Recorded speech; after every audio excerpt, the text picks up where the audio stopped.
সকালের breakfast complete করে আমরা এগিয়ে চলেছি ভোপালের সবচেয়ে বড় লেকটার দিকে।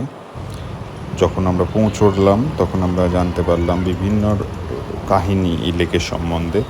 যেমন হচ্ছে এখানকার রাজা ভোজ তার সম্পত্তি বা তার খাজানার এখানে নাকি লেকের মধ্যে লুকিয়ে রেখেছিলেন, এবং যেটা এখনও নাকি আছে, এবং এটাকে যতবার কেউ নিতে গেছিলো বা চেষ্টা করেছিল নেওয়ার, তারা নাকি কোনো দিন বেঁচে ফেরেনি। তো এগুলো এরম কাহিনীই রয়েছে। আমরা পৌঁছে গেছি লেকেতে, দেখতে পাচ্ছেন লেকটা কত সুন্দর, কত ভালো।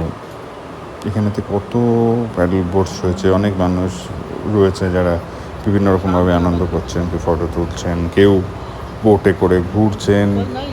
তো আপনারা দেখতে পাচ্ছেন এইটার চারপাশে তো অনেক কিছু অপশান রয়েছে, লাইক সিসিডি আছে,